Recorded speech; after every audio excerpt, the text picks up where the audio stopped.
Qui est là demanda Brittles en entr'ouvrant la porte sans ôter la chaîne et en mettant la main devant la chandelle pour mieux voir.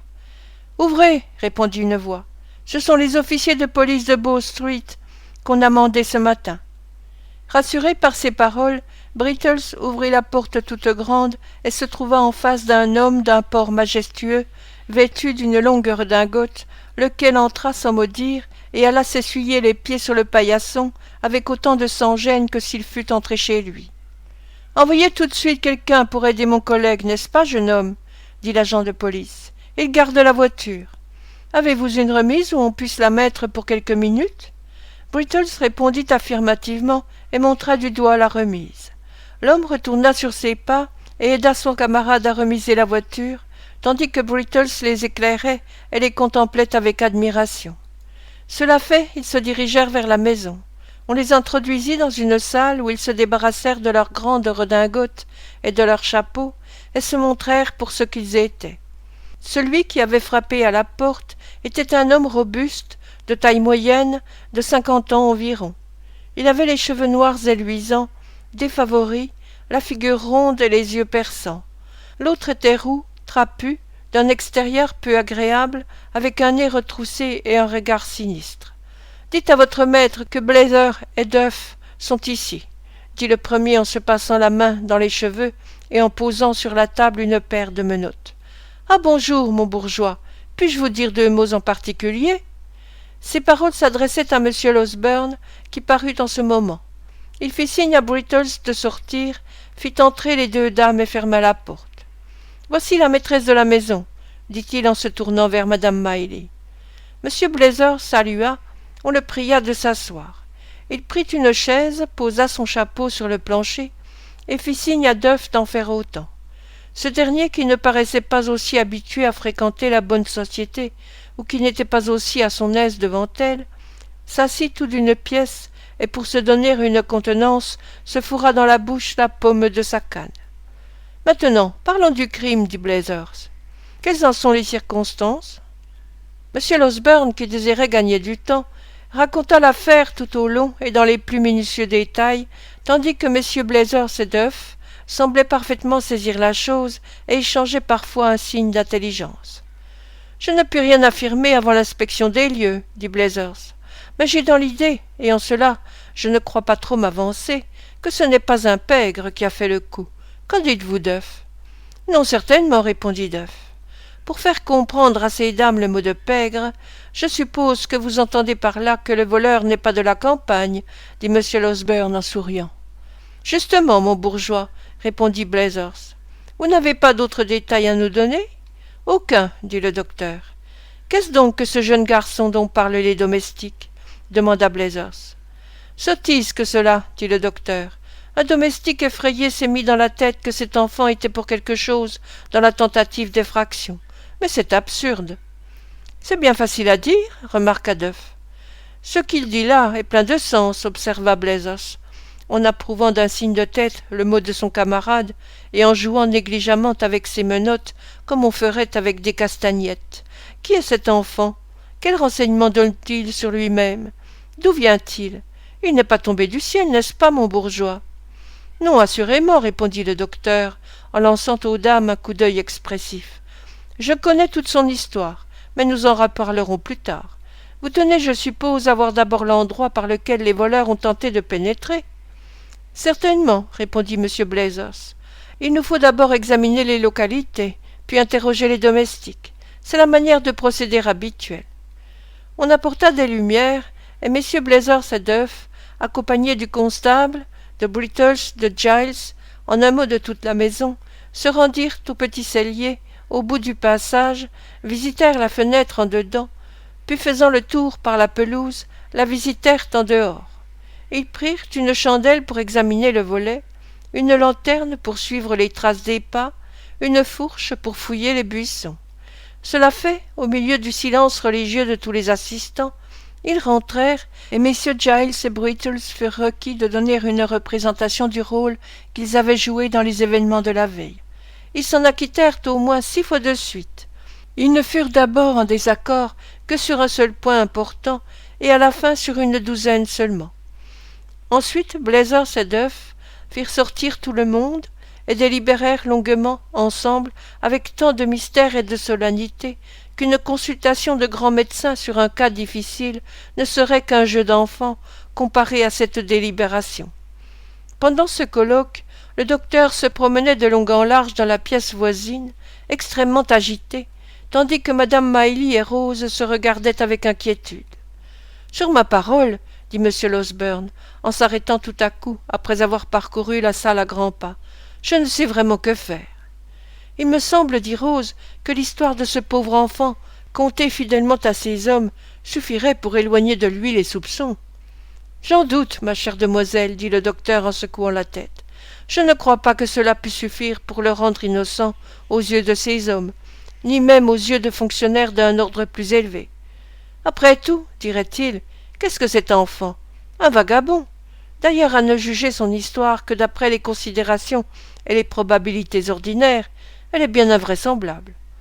Vous y ajoutez foi, cependant, se hâta de dire Rose.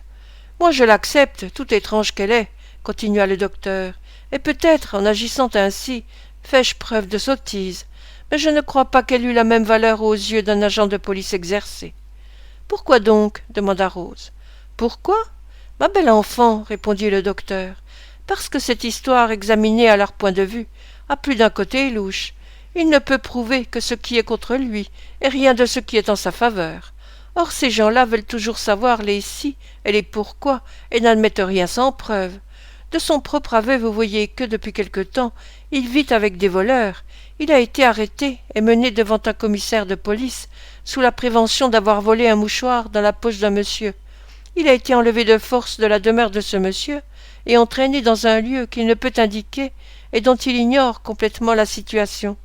Et puis il est amené à Chertsey par des hommes qui semblent tenir à lui singulièrement, et qui, de gré ou de force, le font passer par une fenêtre pour dévaliser une maison, et juste au moment où il veut donner l'alarme, ce qui eût été la seule preuve de son innocence, il reçoit un coup de pistolet, comme si tout conspirait à l'empêcher de faire une bonne action. Tout cela ne vous frappe-t-il pas? C'est assez singulier, j'en conviens, dit Rose en riant de la vivacité du docteur. Mais enfin, je ne vois rien là qui prouve la culpabilité de ce pauvre enfant. Non, sans doute, répondit le docteur. Voilà bien les femmes. Leurs beaux yeux ne voient jamais, soit en bien, soit en mal, qu'un côté de la question, et toujours celui qui s'est présenté le premier à leur esprit. Après avoir formulé cette maxime, le docteur, les mains dans ses poches, se remit à arpenter la chambre de long en large. Plus j'y réfléchis, dit-il, et plus je suis convaincu que mettre ces hommes au courant de l'histoire de l'enfant ne ferait qu'embrouiller tout et aggraver la difficulté. Je suis sûr qu'ils n'y croiraient pas, et même en admettant que l'enfant ne fût pas condamné, la publicité donnée aux soupçons qui pèseraient sur lui serait un obstacle à vos intentions généreuses à son égard et à votre désir de le tirer de la misère. Mon Dieu, cher docteur, comment allons-nous faire? Dit Rose. Pourquoi faut-il qu'on ait appelé ces gens-là? C'est bien vrai, s'écria madame Miley. Je voudrais pour tout au monde les voir loin d'ici. Il n'y a qu'un moyen, dit enfin M. Losberne, en s'asseyant d'un air découragé. C'est de payer d'audace. Le but que nous nous proposons est louable, c'est là notre excuse.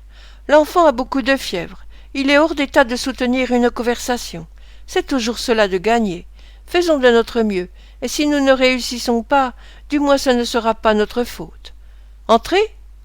Eh bien, mon bourgeois, dit Blazers en entrant dans la chambre avec son collègue et en fermant soigneusement la porte avant d'ajouter un mot. Ce n'était pas un coup monté. Que diable appelez-vous un coup monté? Demanda le docteur avec impatience. Nous disons qu'il y a coup monté, mesdames, dit Blazers en se tournant vers madame Miley et Rose, comme s'il avait compassion de leur ignorance, tandis qu'il méprisait celle du docteur. Nous disons qu'il y a coup monté quand les domestiques en sont. Personne ne les a soupçonnés, dit madame Miley. C'est possible, madame, répondit Blazers. Mais ils auraient pu tout de même y être pour quelque chose. D'autant plus qu'on avait confiance en eux, ajouta Duff. Nous pensons, continua Blazers, que le coup part de Londres, car il était combiné dans le grand genre. Oui, pas mal comme ça, remarqua Duff à voix basse. Ils étaient deux, ajouta Blazers, et ils avaient avec eux un enfant, c'est évident, rien qu'à voir la fenêtre. Voilà tout ce qu'on peut dire pour le moment. Maintenant nous allons, s'il vous plaît, visiter tout de suite le garçon qui est là-haut. Ils prendront bien d'abord quelque chose, madame Miley, dit le docteur d'un air enchanté, comme si une inspiration soudaine eût traversé l'esprit. Oh, certainement, dit Rose avec empressement. Tout de suite, si vous voulez. Volontiers, mademoiselle, dit Blazers en passant sa manche sur ses lèvres.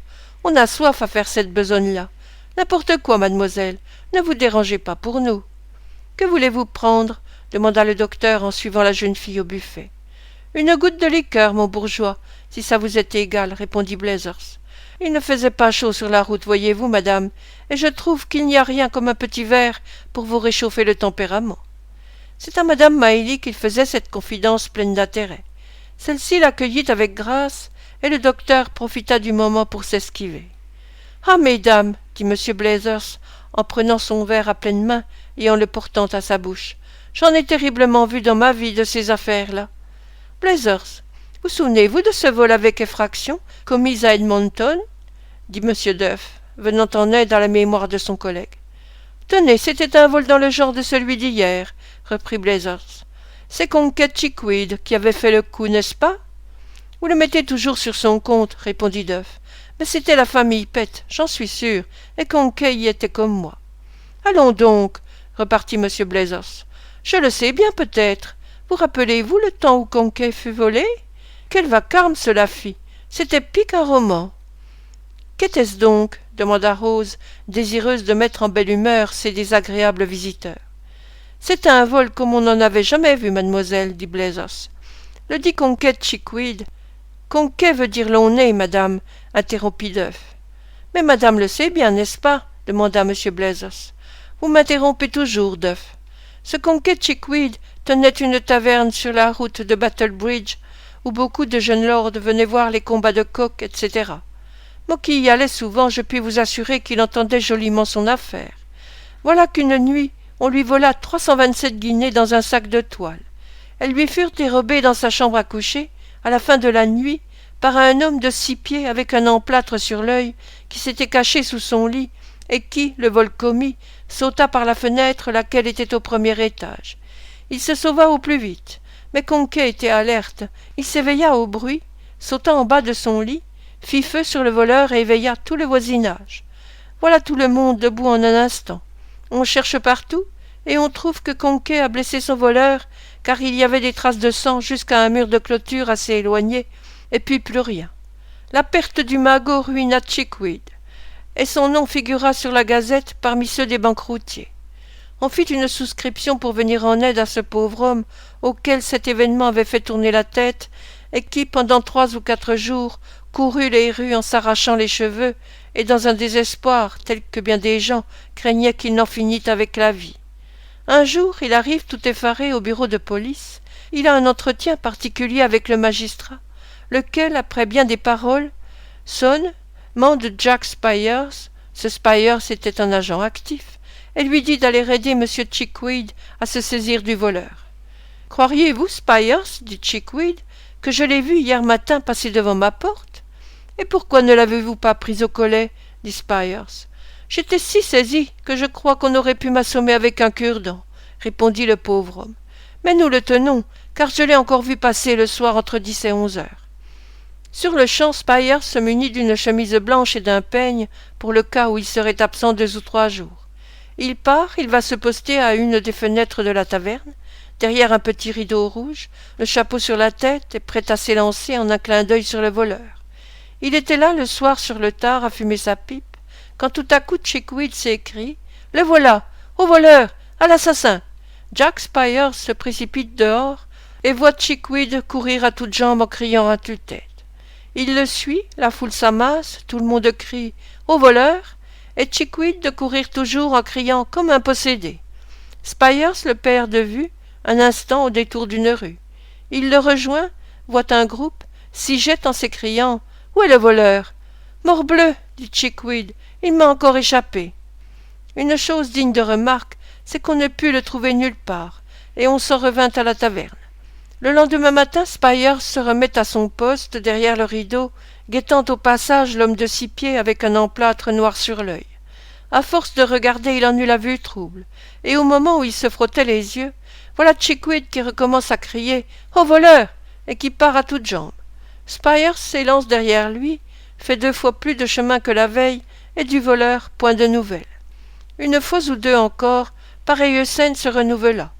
Dans le voisinage, les uns disaient que c'était le diable qui avait volé Chickweed et qui venait ensuite lui faire des tours. Les autres que le pauvre Chickweed était devenu fou de chagrin. « Et Jack Spyers, que dit-il » demanda le docteur qui était rentré dès le commencement du récit. « Pendant longtemps, reprit Blazers, Jack Spyers ne dit rien du tout, mais il était aux écoutes sans faire semblant de rien, preuve qu'il entendait son métier. Mais un beau matin, il s'approcha du comptoir et ouvrant sa tabatière. « Chickweed, dit-il, j'ai découvert le voleur. »« Vous l'avez découvert » répond Chickweed. « Oh, mon cher Spyers, que je sois vengé, et je mourrai content. Où est-il, le brigand ?»« Tenez, dit Spyers, en lui offrant une prise. Assez joué comme ça. C'est vous-même qui vous êtes volé. » C'était vrai, et il s'était procuré de la sorte une grosse somme, et on n'aurait jamais découvert la ruse s'il avait mis moins d'empressement à sauver les apparences. « C'est un peu fort, hein ?» dit M. Blazers en posant son verre et en agitant les menottes. « C'est très drôle, en effet, » observa le docteur. « Maintenant, si vous voulez, montons en haut. »« À vos ordres, monsieur, » répondit M. Blazers. Et les 2 officiers de police, précédés de Giles qui les éclairait, montèrent derrière M. Losberne à la chambre d'Olivier. Olivier avait dormi, mais il paraissait plus mal et sa fièvre avait redoublé. Aidé par le docteur, il parvint à s'asseoir sur son lit et se mit à regarder les nouveaux venus, sans rien comprendre à ce qui se faisait autour de lui et sans avoir l'air de se souvenir de ce qui s'était passé, ni de l'endroit où il se trouvait. « Voici, dit M. Losberne en parlant doucement, quoique avec une certaine véhémence, voici ce jeune garçon qui, ayant été blessé par mégarde d'un coup de fusil en passant sur la propriété de monsieur... comment s'appelle-t-il déjà ?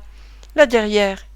Est venu ici ce matin demander du secours, a été sur-le-champ empoigné et maltraité par cet ingénieux personnage qui nous éclaire, lequel a mis par là en grand danger la vie de cet enfant, comme je puis le certifier en vertu de ma profession. » Messieurs Blazers et Duff regardèrent M. Giles que l'on signalait ainsi à leur attention. Dans son embarras, M. Giles détourna les yeux vers Olivier, puis vers M. Losberne, d'un air irrésolu et effrayé. « Vous n'avez pas l'intention de le nier, je suppose, » dit le docteur en recouchant doucement Olivier. « J'ai fait tout pour le mieux, monsieur, » répondit Giles. « Je croyais fermement que c'était le jeune garçon en question, autrement je me serais bien gardé de le maltraiter.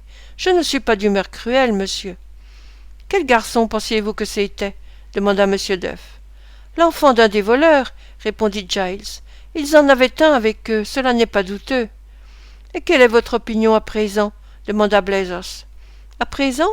Mon opinion » dit Giles en regardant l'agent de police d'un air effaré. « Pensez-vous que ce soit l'enfant que voici, imbécile » reprit M. Blazers avec impatience.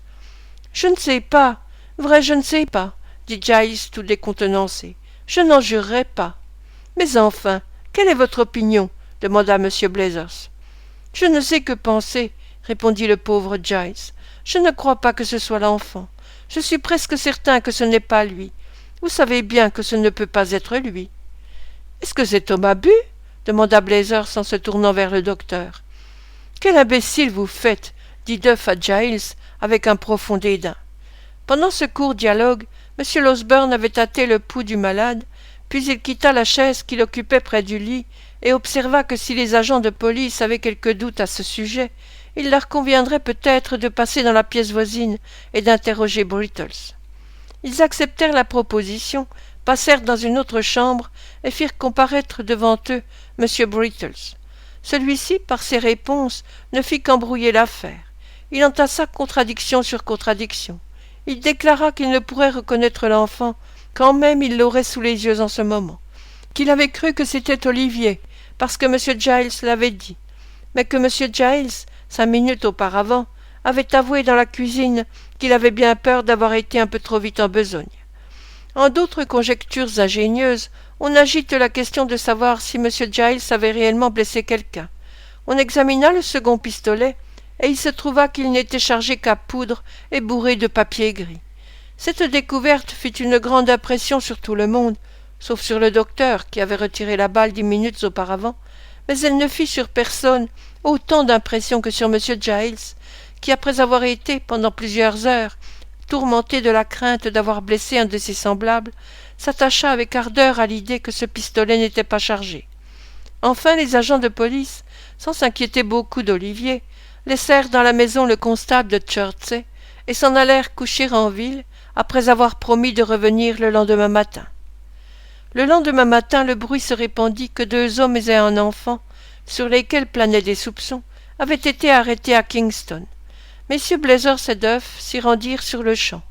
Après examen, on découvrit que les soupçons ne s'appuyaient que sur un seul fait, savoir qu'on avait trouvé ces individus endormis au pied d'une meule de foin. C'est là un crime sans doute, mais qui n'entraîne que l'emprisonnement, et que la loi anglaise, loi miséricordieuse et tutélaire, ne considère pas comme suffisant pour établir, à défaut d'autres preuves, qu'un ou plusieurs dormeurs à la Belle Étoile aient commis un vol avec effraction et aient encouru en conséquence la peine de mort. Messieurs Blazers et Duff durent s'en retourner comme ils étaient venus.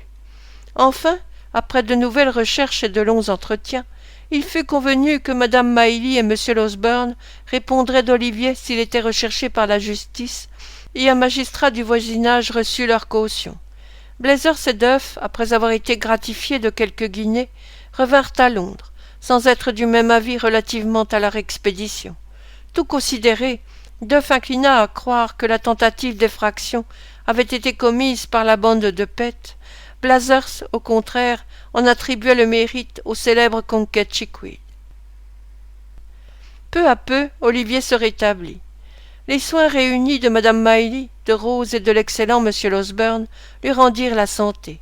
Si le ciel écoute les ferventes prières que lui adressent les cœurs pénétrés de reconnaissance, et quelles prières méritent mieux d'être écoutées, les bénédictions que l'orphelin appela sur ses protecteurs durent descendre dans leur âme et y répandre la paix et le bonheur.